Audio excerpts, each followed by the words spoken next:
O presentamos Dios ha muerto y nosotros lo hemos matado. El voluntarismo de Nietzsche. Buenos días con todos, ¿no? Vamos a continuar con el tema de filosofía, lo que hemos revisado la clase pasada. ¿Te acuerdas que habíamos revisado? Habíamos visto, sí, a Marx, ¿verdad? El marxismo. ¿Te acordarás tú que Marx consta de tres fuentes y tres partes? ¿Te acuerdas que el primero de ellos fue las fuentes de Marx? Es decir, aquello de lo cual se va a nutrir. ¿Te acuerdas? Se va a influenciar. ¿Y estábamos hablando de qué? De la filosofía clásica alemana. Es decir, nosotros habíamos estado abordando a lo largo del ciclo, algunas clases, que la filosofía del siglo XIX. Estamos hablando de Marx, de Comte y de Hegel. Pero faltaría uno, de acá. Y ese que vamos a ver ahora. Yo te había comentado la clase pasada, no sé si te acordarás, que por ejemplo Hegel y Comte hablan sobre un progreso. Te acordarás, ¿no? La modernidad, por ejemplo, con Descartes o con John Locke, hablaban o tenían todavía la idea de un progreso. Sin embargo, aquellos que no iban a continuar con ese progreso, iban a ser los dos, que era Marx, porque Marx es una dura crítica social, ¿sí? Pero el último es Federico Nietzsche, ¿sí? ¿Estamos bien hasta acá? Ahora bien, como te había dicho, Marx había criticado el pensamiento hegeliano, porque ¿qué era lo único que destacaba Marx de Hegel? ¿Te acuerdas? El método dialéctico. El método dialéctico fue lo único que Marx destacó de Hegel. ¿Por qué? Porque Hegel era idealista, mientras que Marx es materialista. Entonces estamos hablando que Marx, por ejemplo, Marx, cuando hace su crítica social, estamos hablando también de la plusvalía. ¿Te acuerdas qué es la plusvalía?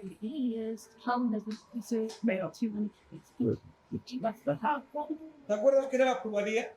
Era el trabajo no remunerado al obrero. Es decir, la empresa gana dinero, bastante para ser preciso, pero no te paga lo que debería. Sí, se queda con bastante dinero tuyo, ¿no? No te paga lo que debería. Ahora, pasamos a Alemania, siglo XIX, porque Federico Nietzsche vive en el siglo XIX y muere en el 1900. ¿Sí? Ahora, no sé si has escuchado de este personaje, ¿sí? De él se le considera misógino, por ejemplo. Pero, profe, ¿por qué se le considera misógino?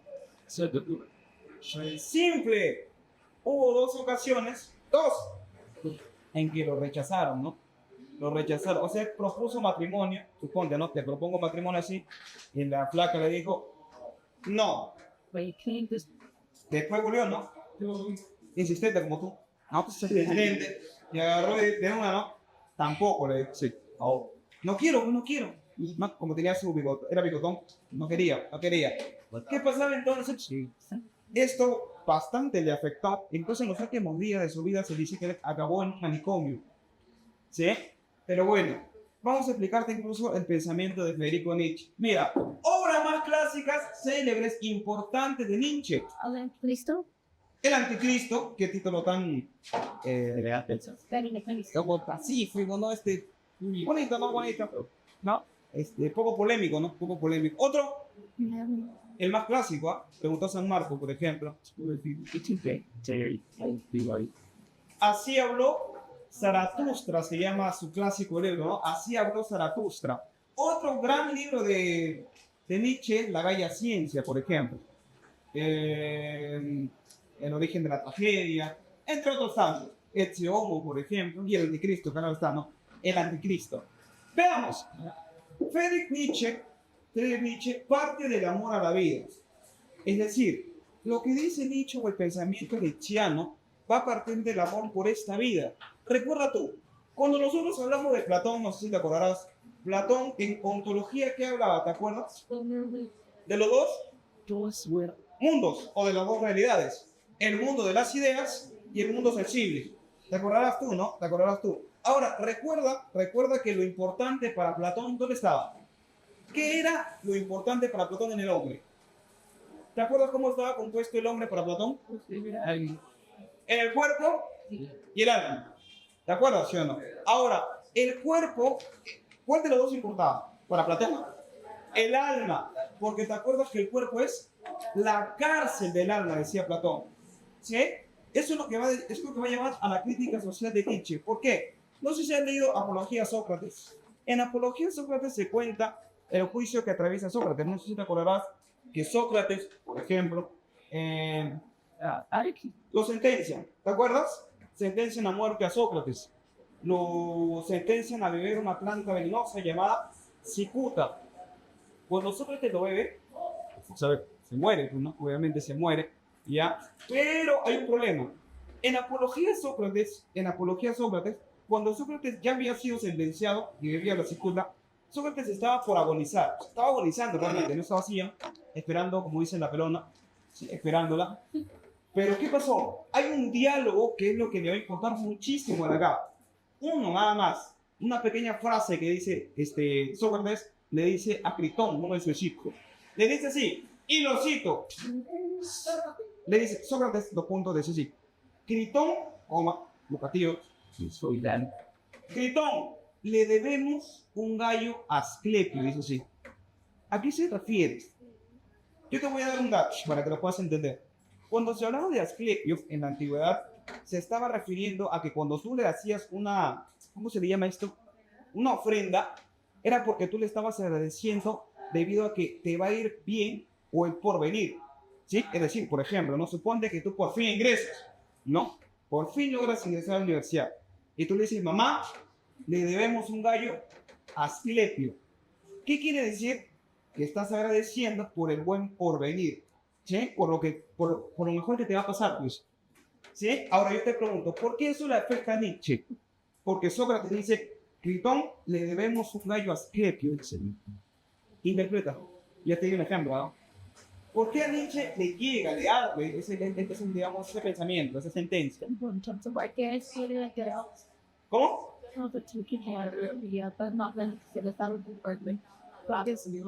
No, no necesariamente, porque ganó. Ganó. ¿Qué ganó? Sócrates no tiene un conocimiento. Es el libro de Platón. Otro.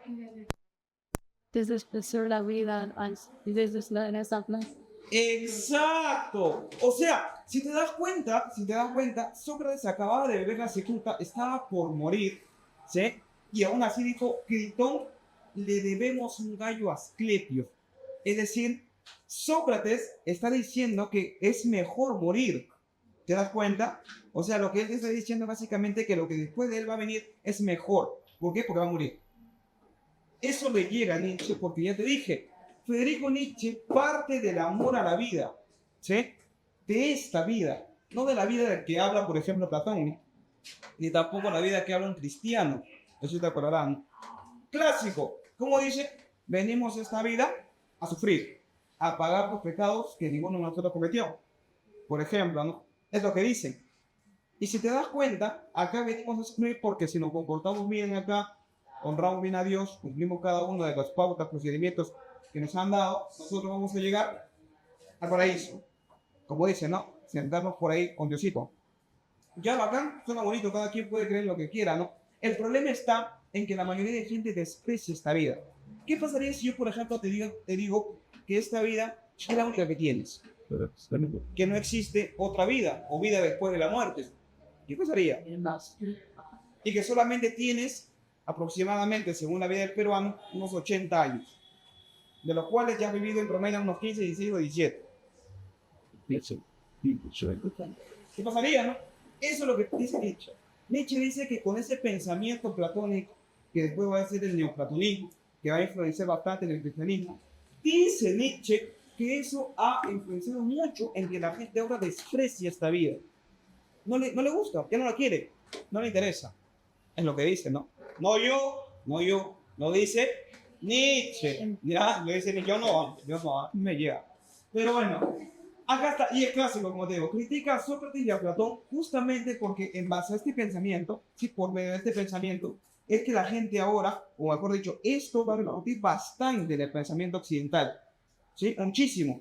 Por eso que Nietzsche critica a ellos. ¿Estamos bien?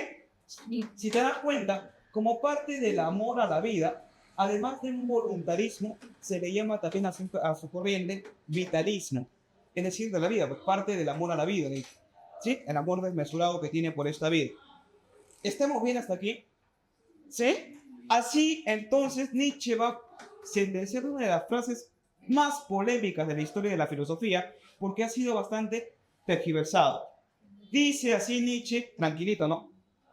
En la Gaia Ciencia, dice lo siguiente, ¿no? Se presenta ante él, dirá, un, un hombre frenético. Sí, se presenta ante él un hombre frenético. Así, ¿no? Como soy yo, ¿no? Imagínate, ¿no? Que soy como así un bajito que está tirado en la calle. ¿No? Imagínate, ¿no? Ya, yo salgo y me presento a ti, ¿no? Tú eres el público que me va a escuchar. ¿Sí? Tú estás en la... Es como una especie de mercado, pues, como una especie de lugar donde se reúne la gente. Y se presenta el hombre frenético, ¿no? Le dice así. Y dice lo siguiente, ¿no? Dios ha muerto. Así dice, ¿no? Se presenta y tú que me así, ¿qué tiene este? Quiere hacer, ¿no? ¿Qué tiene este? Y empieza, Dios ha muerto. Y nosotros, así dice, ¿no? Y nosotros lo hemos matado. Traducción, interpretación. ¿A qué se refiere con esa inocente frase? Dios ha muerto y nosotros lo hemos matado. ¿A qué se refiere? Primero hay que partir de algo que puede ser contradictorio. Si nosotros decimos, Dios ha muerto, ¿cómo es posible que el Dios, al menos el Dios cristiano, que se caracteriza por tener cualidades, las mejores cualidades, ¿sí? O las cualidades sin grado sumo, como dicen algunos, por ejemplo, perfecto. Si es perfecto, por lo tanto, no puede ser finito. Si es finito, quiere decir que en algún momento determinado va a acabar, va a culminar, va a perecer. Por lo tanto, sería una cualidad imperfecta, propia de cada uno de nosotros, sujeto a la temporalidad. Es cierto, pero es imposible que un Dios como tal, concebido al menos desde el cristianismo, Dios cristiano, pueda tener un rasgo de imperfección. Es decir, es imposible que Dios pueda morir. Porque si Dios muere, está sujeto al tiempo. Dios entonces no es Dios. Diría, ¿no? Diría. ¿Se entiende? Entonces, ¿cómo es posible que digamos Dios ha muerto? Dios no puede morir. Si te das cuenta, en las cualidades imperfectas que hay en la muerte. Pero Dios es perfecto. Por lo tanto, Dios no puede morir. ¿A qué se refiere entonces Nietzsche con Dios ha muerto? Y lo que es peor, ¿no? Y nosotros, dice él, nosotros lo hemos matado. Terrible, ¿no? Terrible frase, ¿no? ¿A qué se refiere Byron? ¿Quiere participar aquí para el público, para nuestros seguidores? O sea, ¿qué piensas ante esta frase? Dios ha muerto y nosotros, tú lo has matado, por ejemplo. Tú eres el homicida, ¿no? Tú eres el homicida. De que pues la creencia de Dios ha ido cayendo, algo así. Mira, si respondes bien, así como en YouTube, ¿no? Puedes empezar a preguntar. Si respondes bien, te subimos la nota, ¿no? El promedio de nota, ¿no? La calificación final. ¿Ya a qué te refieres? ¿A qué se refiere Nietzsche? Bajo tu la corazón. De que la creencia en Dios se ha ido disminuyendo con el tiempo. Ya, por ejemplo. De que hoy en día casi nadie cree en Dios y solo unos pocos, ¿no? Sí, puede ser, puede ser. Ese es un ejemplo que puede darse, ¿no? Lo que dice Nietzsche básicamente cuando dice Dios ha muerto y nosotros nos hemos matado, básicamente podemos traducirlo al menos en que toda verdad o todo absoluto ya no es necesario, ya no importa, ya no importa. Toda verdad o todo absoluto o toda verdad absoluta ya no es necesario, ya no lo es. La gente, por ejemplo, como dice Byron, ya no necesita de Dios. Yo me atrevo a preguntar a cada uno de ustedes y me daré cuenta que muchos de ustedes dicen creer en Dios, pero no acuden a la iglesia. Yo, a mí me tocó con varias gente, ¿eh? Así, ¿no? Oye, Diosito, salen así, ¿no? Todos los días. Normal, bien por ellos, ¿no? Bien por ellos, porque cada quien es libre de creer en lo que quiera.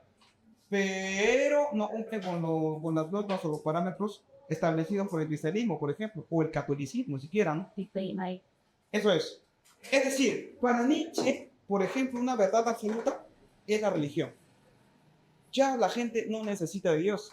Por ejemplo, te digo, como te había puesto creo que la clase pasada un ejemplo.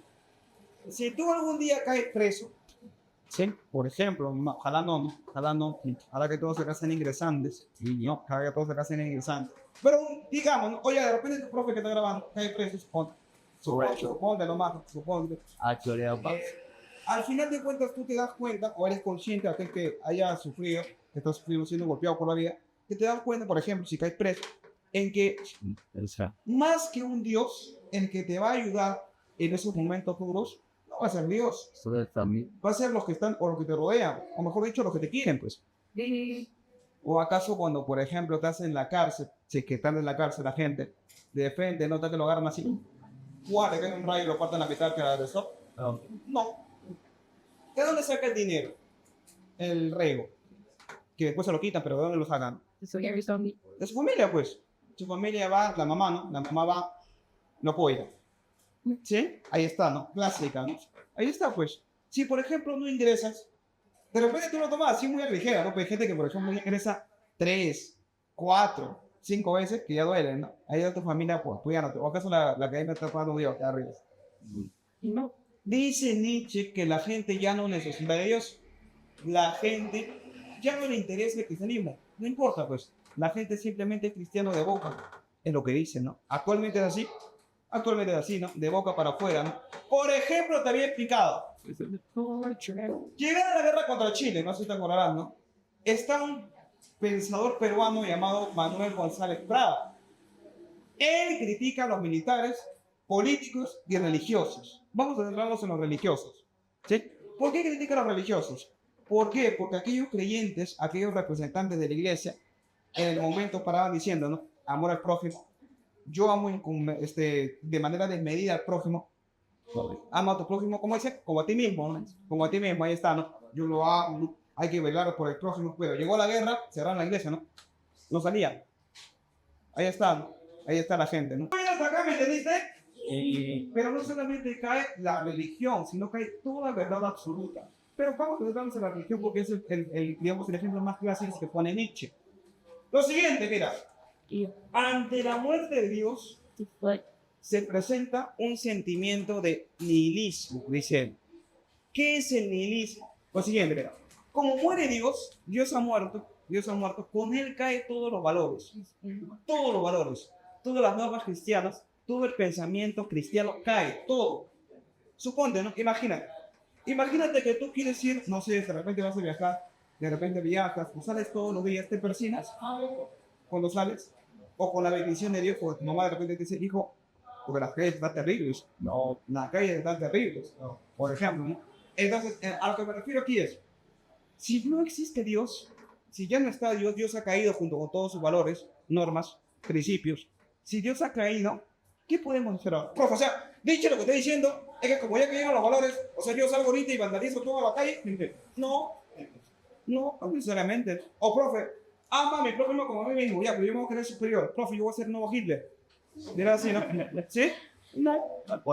¿Qué dice Nietzsche? Nietzsche dice, como cae todos los valores nietzscheanos, como caen los valores, todo cae, en sí cae la religión cristiana, como cae todo, lo que dice Nietzsche, hay que proponer nuevos valores.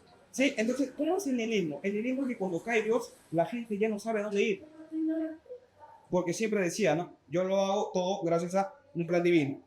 Está el destino, un plan divino, todo decía, ¿no? Según Dios que me depare, ¿no? O como decía, ¿no? ¿Cómo estás? Bien, gracias a Dios. ¿No?